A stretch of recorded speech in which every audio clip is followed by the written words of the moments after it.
Greetings, everyone. This is Cassandra Floyd, also known as the daughter of the Fates. Let me get my IG live started. Okay, greetings, everyone. This is Cassandra Floyd, also known as the daughter of the Fates. Ugh, this light in the background is terrible. Ooh. Let me try something with the light because this light is terrible.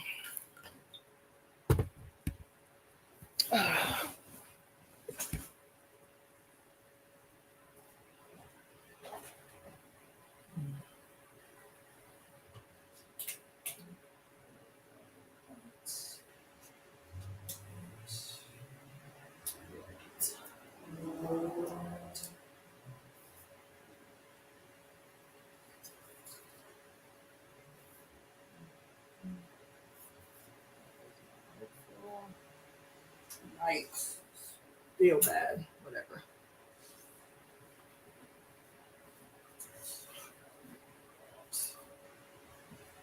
Hopefully that'll be okay. All right. Okay, everybody.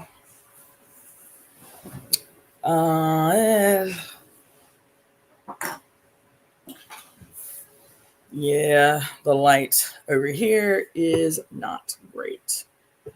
Let's see if this helps a little.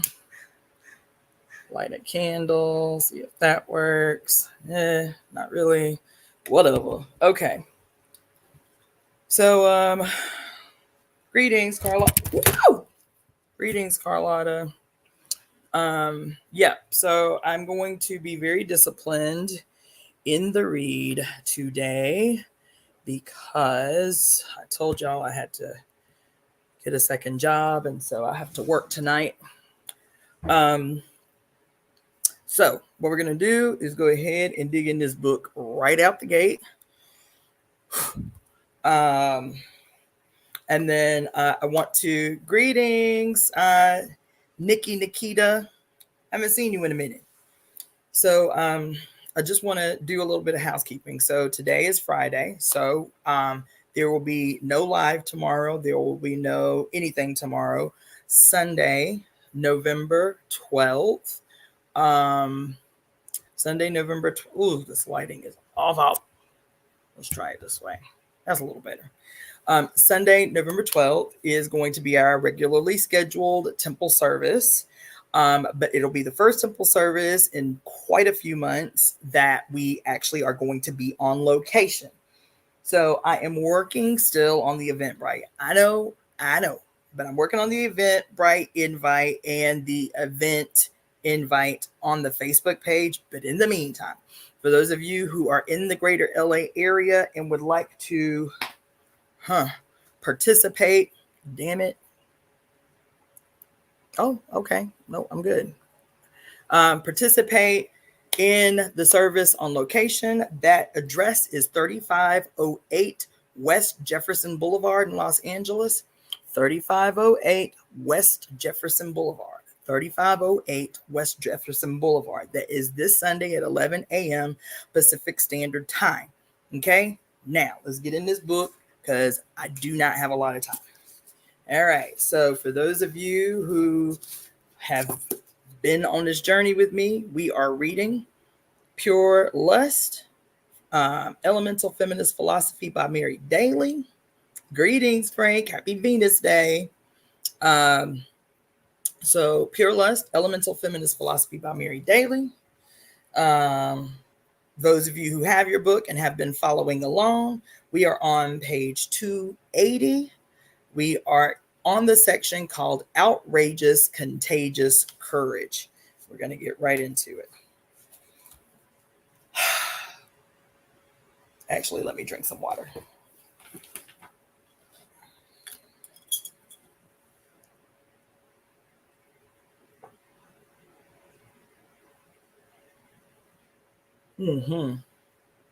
Yeah, I needed that. All right. Outrageous, contagious courage. I have attempted to show that racy women sin in the most colossal and cosmic way by being elemental. Ontological courage, then, the courage required for pyrosophical being, is a sinful virtue. Derived from the Latin cor, meaning heart, courage signifies a heartfelt, passionate strength. Sinful courage is the core heart of all volcanic virtues.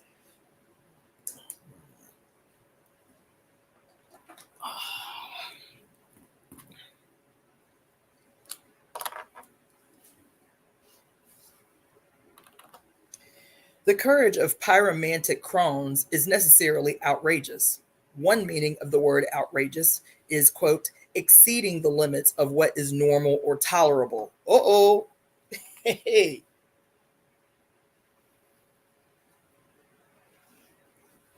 It means not conventional or matter of fact, extravagant or fantastic.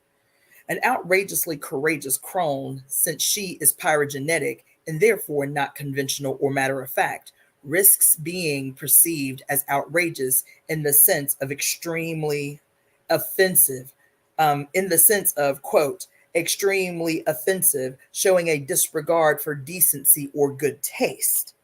Mm. Oh, of course.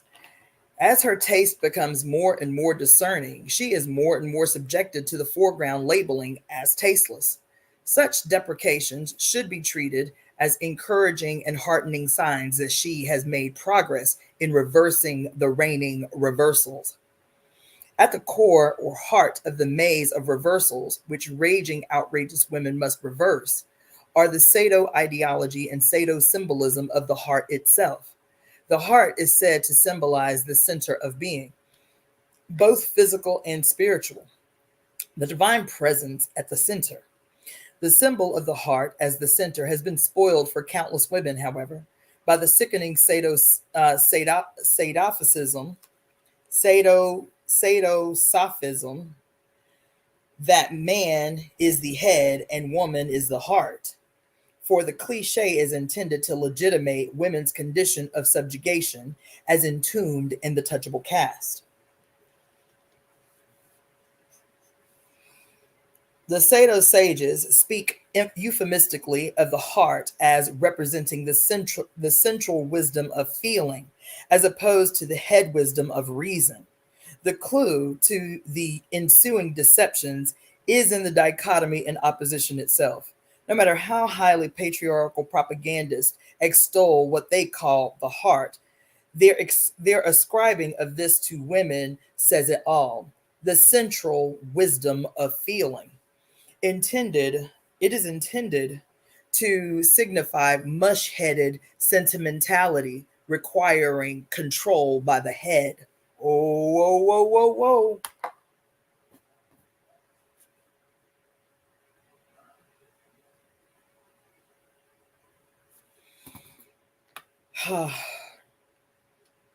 By the symbolic dissociation of the heart from intellectual courage, from head wisdom, the the decapitators have attempted the symbolic castration of women, the hearts, cutting us off from our active potency. It is only by taking heart again, by encouraging the sin of reuniting her passion and intellect, that a woman can realize her powers. Pyrosophical crones, wrenching at the heart back into our own semantic context, make courage the core of women's movements. Taking heart then becomes a metaphor of metabeing, carrying a woman into pyrospheric realm, into the pyrospheric realm, where she transvalues virtues, desiring and acquiring volcanic virtue. Taking heart is an essential feminist task. In 1851, Elizabeth Cady Stanton wrote movingly of the need for courage. Quote, the manner in which all courage and self-reliance is educated out of the girl, her path portrayed with dangers and difficulties that never exist, is melancholy indeed. Better far suffer occasionally insults or die outright than live the life of a coward, or never move without a protector. Oh, the best protector any woman can have. One, the best protector that any woman can have, one that will serve her at all times and in all places, is courage. This she must get by her own experience, and experience comes by exposure. End quote.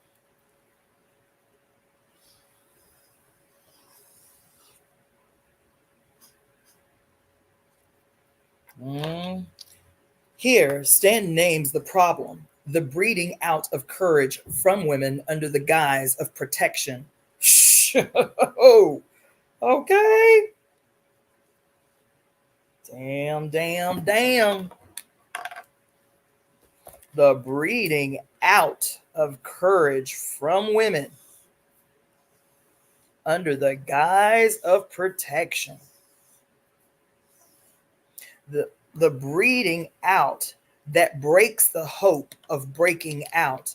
Yet, some have never been thoroughly broken in, and these, less broken, hearten others. As Millicent Garrett Fawcett put it in 1920, courage calls to courage everywhere, and its voice cannot be denied. This is a naming of the contagious. This is a naming of the contagiousness of outrageous courage, of its pyromagnetic propensity. It is a naming of the basic calling of nagsters who, by taking heart, give heart. Come on, y'all. A woman who takes heart and gives heart moves to the heart of the matter, becoming self-centering. Having known heartbreak over the dismemberment of her kind, she now heartens herself and her sisters. Her taking heart is the magic self-woven carpet that carries her to meta-being, the place of her heart's desiring and firing. Heartened, she engages the pyromachy,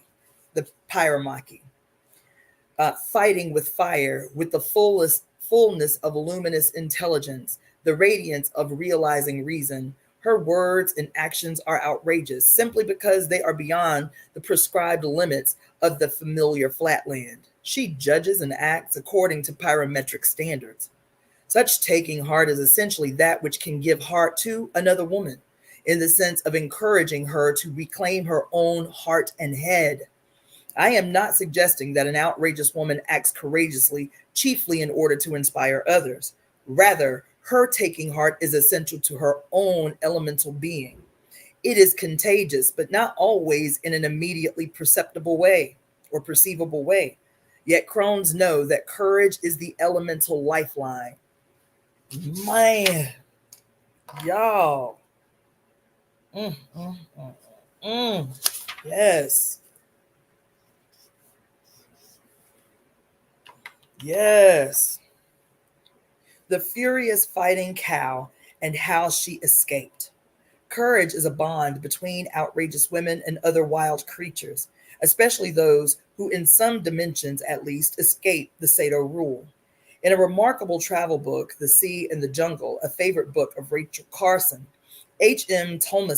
Tomlinson describes the brutal taking aboard ship of 60 head of cattle, each being hauled on board by a rope around her horns, the rope being attached to a crane so that all of the cow's weight was on her horns. Ooh. Each was hoisted up, bumping against the ship's side, and then bumped on the deck. All were subdued by this treatment, but one, a small black heifer. Tomlinson describes the resistance of this implacable rebel.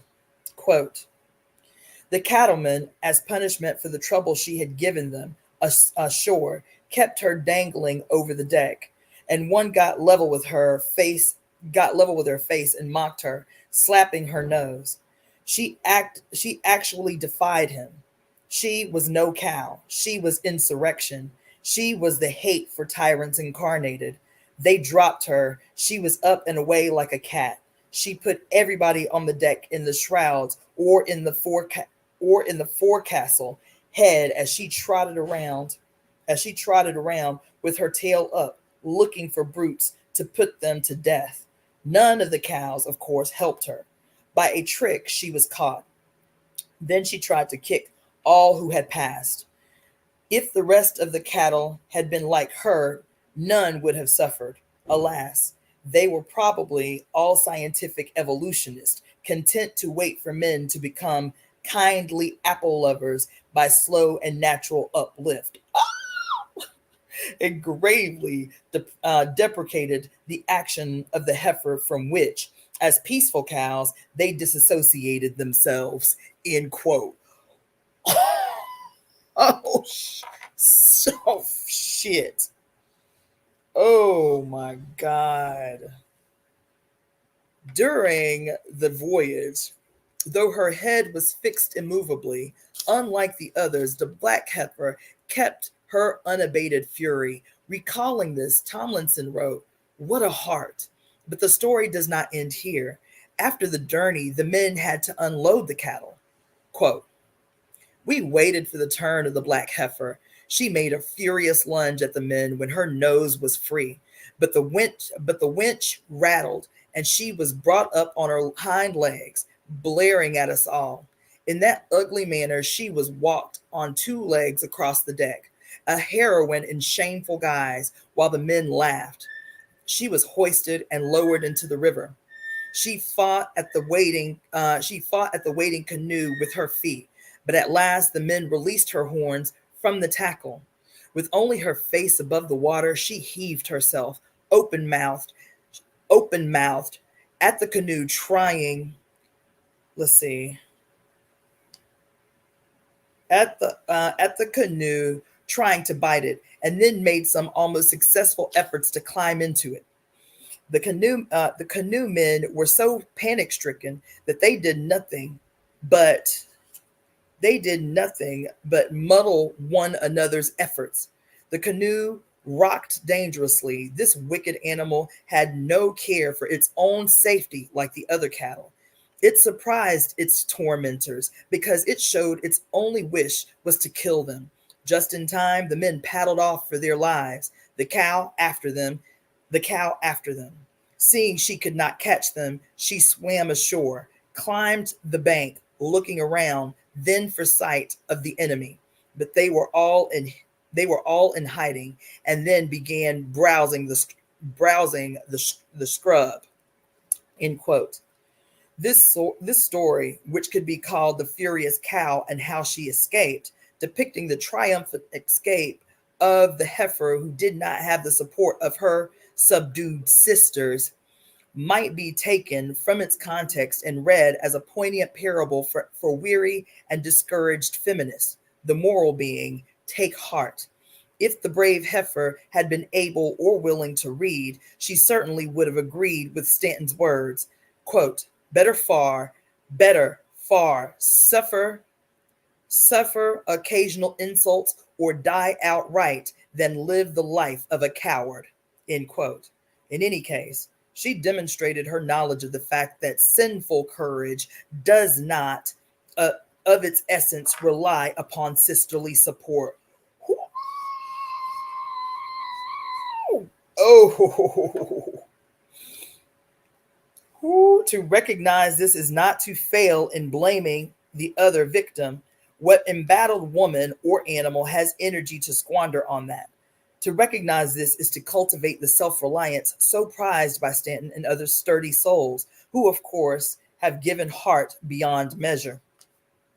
Tomlinson's account can be read by feminists as a parable also on another level, critically looking at it within the context of his telling it.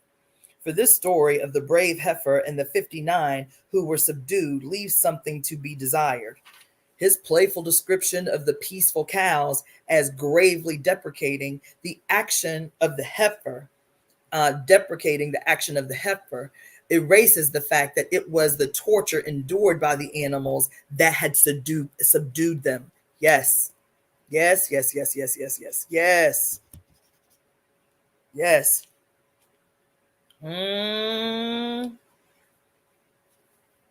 Tomlinson did acknowledge this, of course, but seems immediately to have forgotten the significance of his own information in his delighted admiration of the solitary rebel. For, as he writes, the cows had all been wild things which had been collected in the campo with great difficulty. He writes, as we have seen, none of the cows, of course, helped her. If the rest of the cattle had been like her, none would have suffered. End quote. The outraged reader might ask, did Tomlinson even protest? As an honored passenger, he could have tried to intervene in the face of the extraordinary cruelty. The context of his account does not suggest that this was his reaction.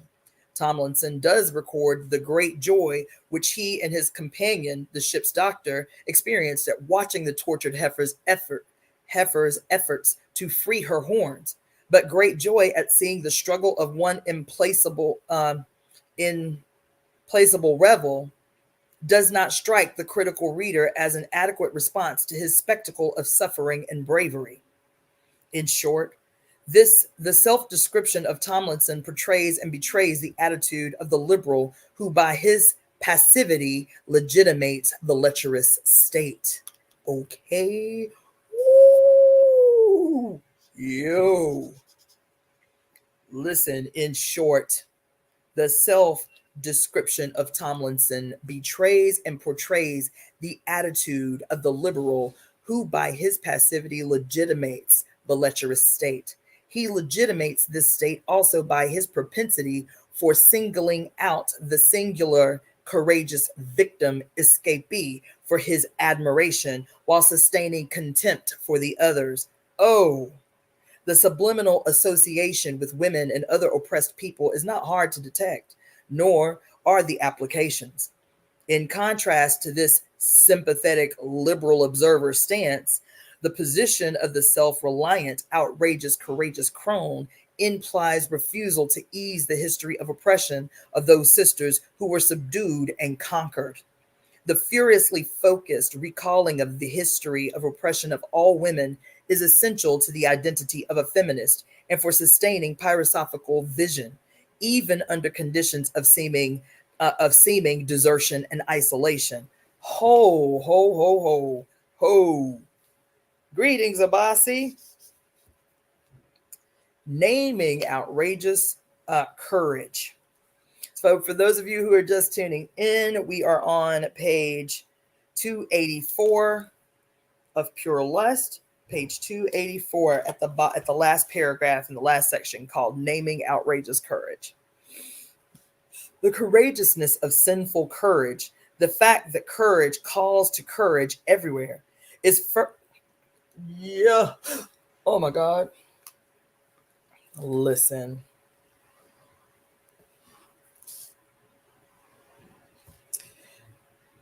The fact that courage calls to courage everywhere is furthered by the pyrogenetic power of naming, which is itself an expression of the volcanic virtue of courage. As we reach for words, women will do well to scrutinize synonyms for courageous. Brewsters will find fitting the adjective brave, which is derived from the Old Italian and Old Spanish bravo, meaning wild. Another word describing the bravery of wild women is dauntless. The import of this word is suggested by the verb daunt, which is derived from the Latin domitere, meaning to tame, and which means to sap the courage of and subdue through fear. Ooh.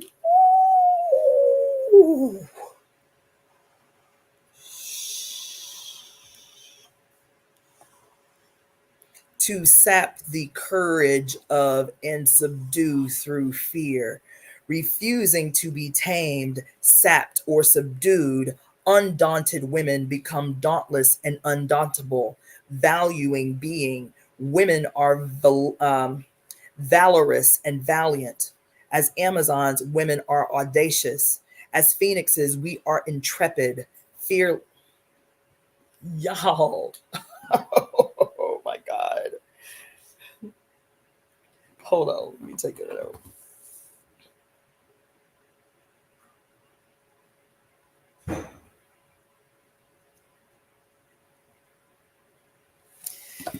Listen, refusing to be tamed, sapped, or subdued, undaunted women become dauntless and undauntable.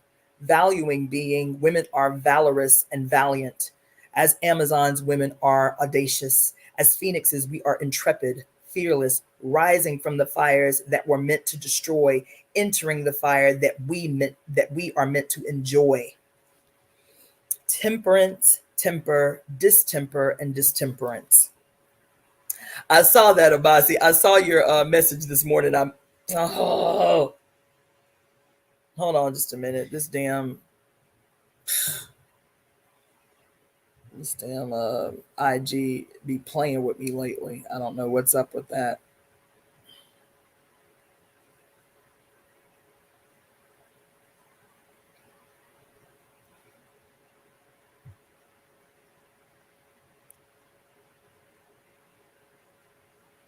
Man,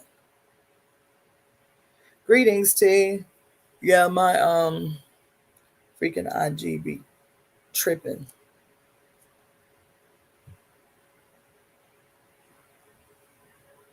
And I'm just gonna have to X up out of that because it's with this BS again.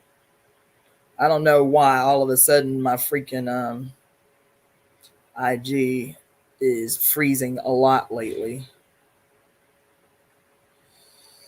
Ugh, whatever. Anyway, let's see. Temperance, temper. Hold on. Just share it and edit it later. Temperance, temper, distemper, and distemperance. The virtue of temperance has become associated with women, for example, in popular caricatures of the 19th century and women's temperance movement. Only total ignorance and lack of reflection could inspire the belief that this movement was the result of dreary and timid fixations on self control on the part of the small souled women.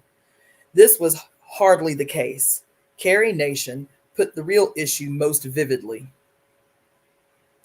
Let me just do that since it's coming up. Most vividly.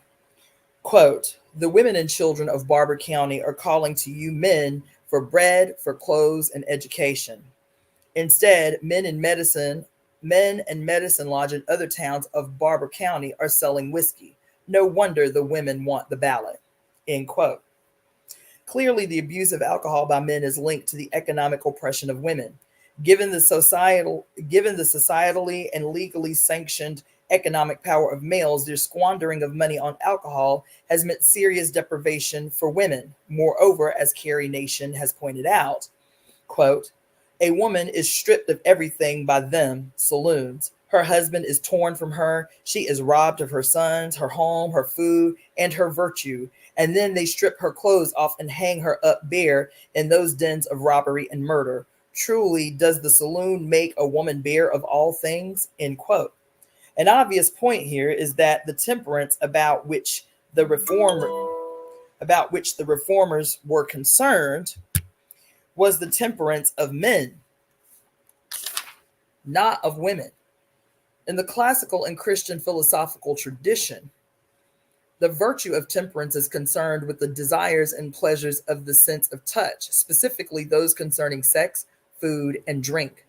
While it would at first glance appear that the women's temperance movement was obsessed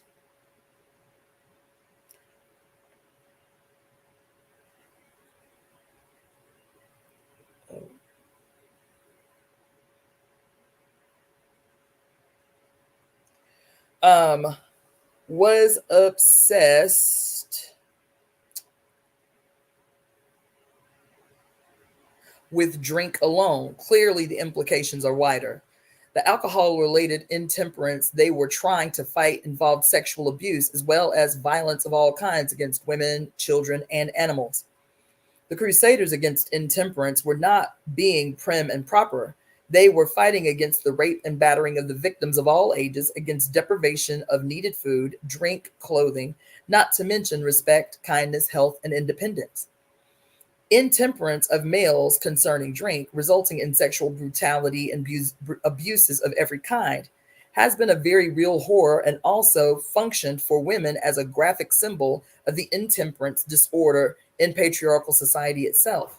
To construct a broad-based movement, the Crusaders focused upon alcohol and or saloon keepers as the obvious enemy.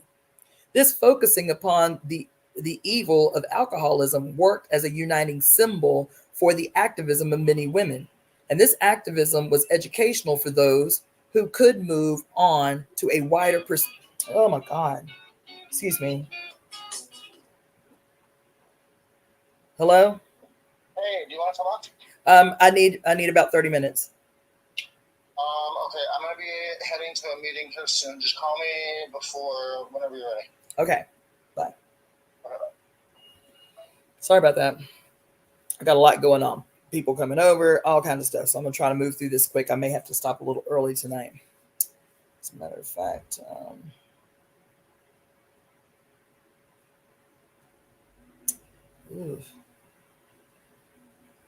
okay. Let's see.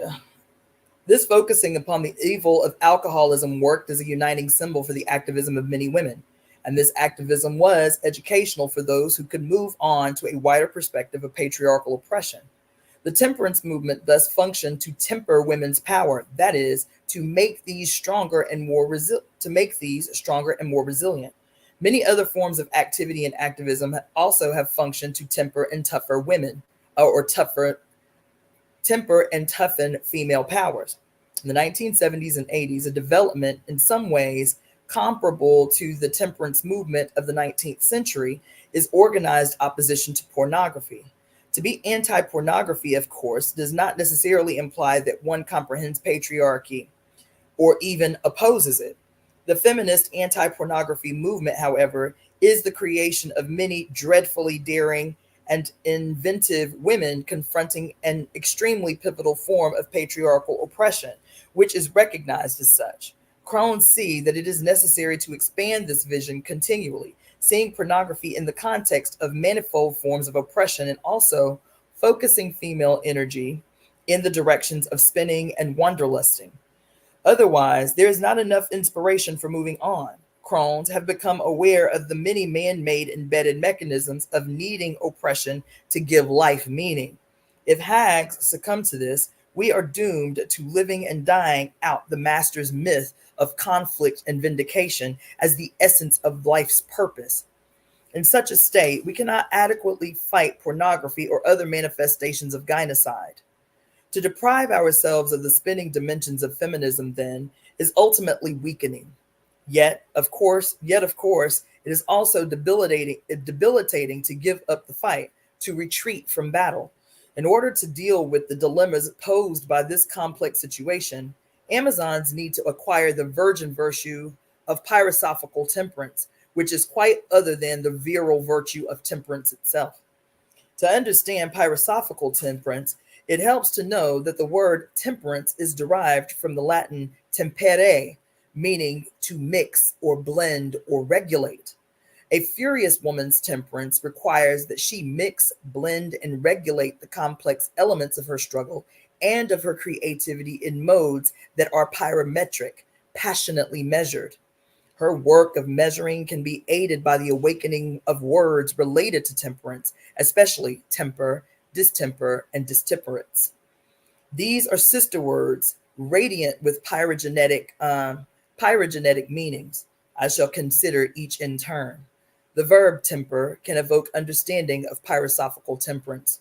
Temper means to make stronger or to make more resilient through hardship, to toughen.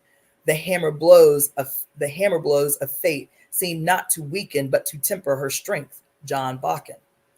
This is the purpose of the hammer blows of the fates, to nag pyrosophical women to original strength and resiliency.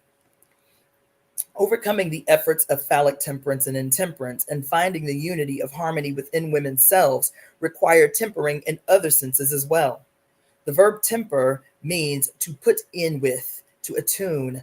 It means to adjust the pitch of a note, a chord, or an instrument.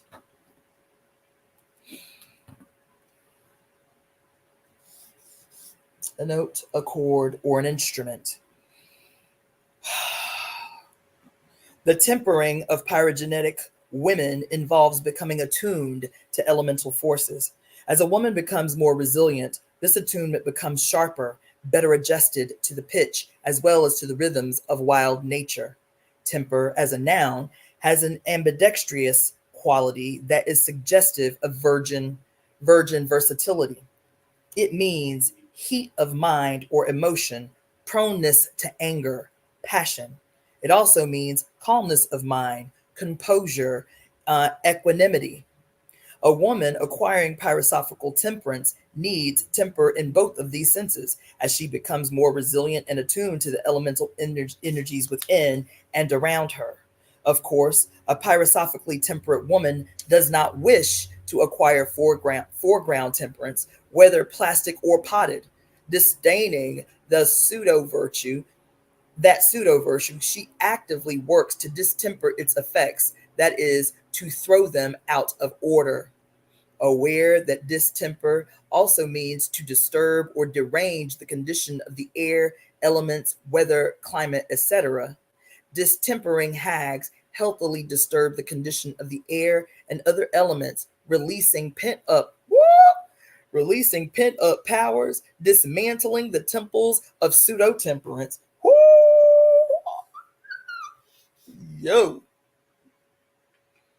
Dragonish women also cause derangement, disturbance, and disorder in the Sado state. This is experienced by its rulers as distemperance, that is, improper proportioning or mingling of the elements.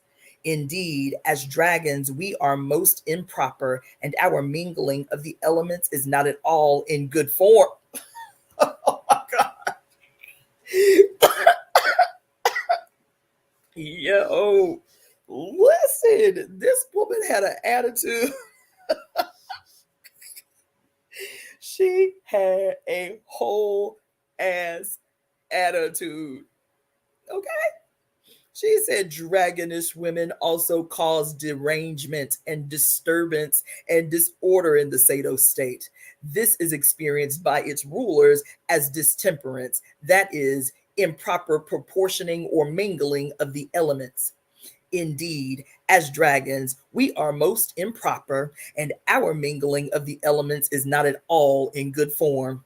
Oh, for example, mm, For example, we breathe fire, which is considered distasteful.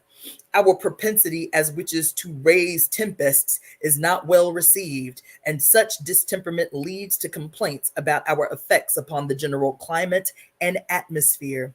Such complaints are heartening to hags.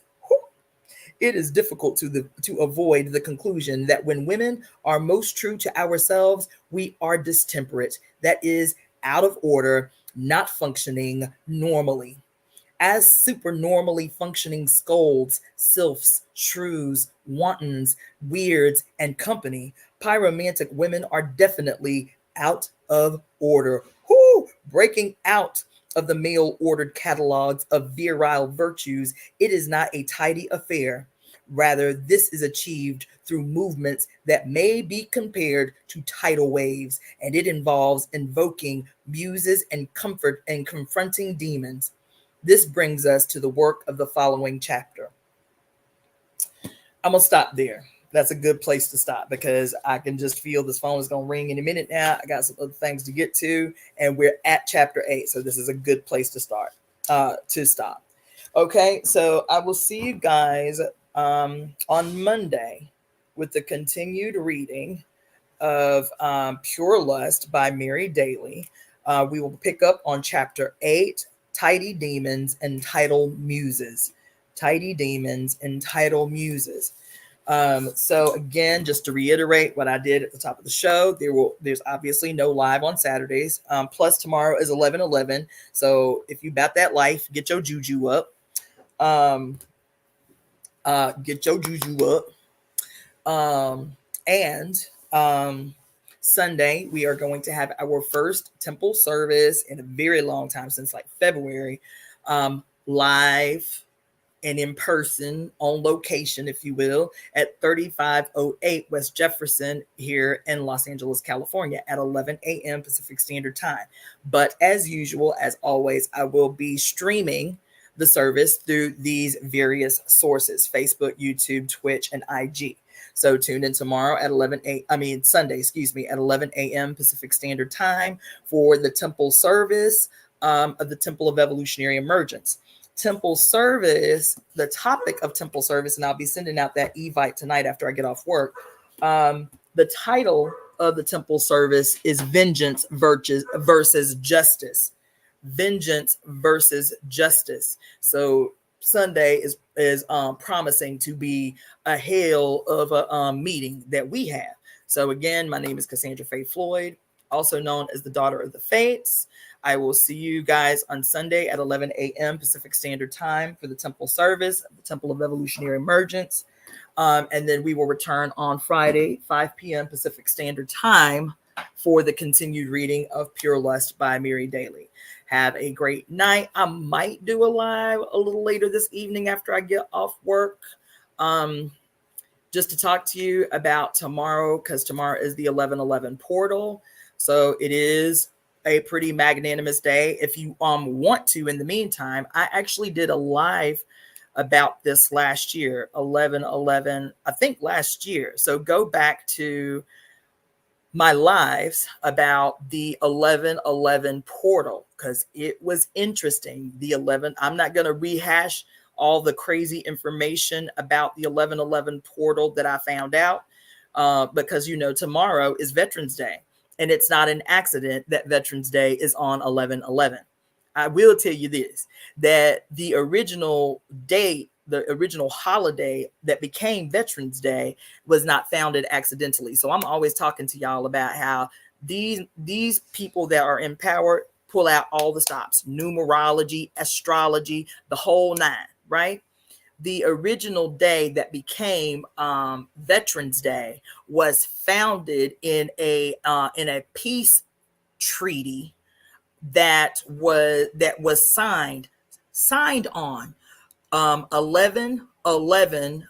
I forget the year, but the year broke down. Oh, it was 1911. It was signed on 11/11/1911 at 11:11 a.m. That's right there on Wikipedia. Your Veterans Day was the treaty that gave rise to Veterans Day, was signed by all the people involved, signed on November 11th, 1911 at 11:11 a.m. So while y'all out here playing games, they run in circles around us using numerology, using astrology, and pulling out all the stops. So tomorrow, get your juju up. Get your juju up. I might do a live a little bit later on this evening, but I won't get off work until late. So it might be like one of those 9:30 lives that I did during the period that I was preparing you guys for the lunar and the solar eclipse. Maybe. That's not a promise I'm making. It depends on how tired I am when I get off work. However, get your juju up. I might do a live anyway tomorrow just because it is 11/11. But don't hold me to it. I'll see how I feel. Okay? So, anyway, I will see you guys maybe tomorrow, maybe tonight, but definitely Sunday. Take care. Have a great night and power up.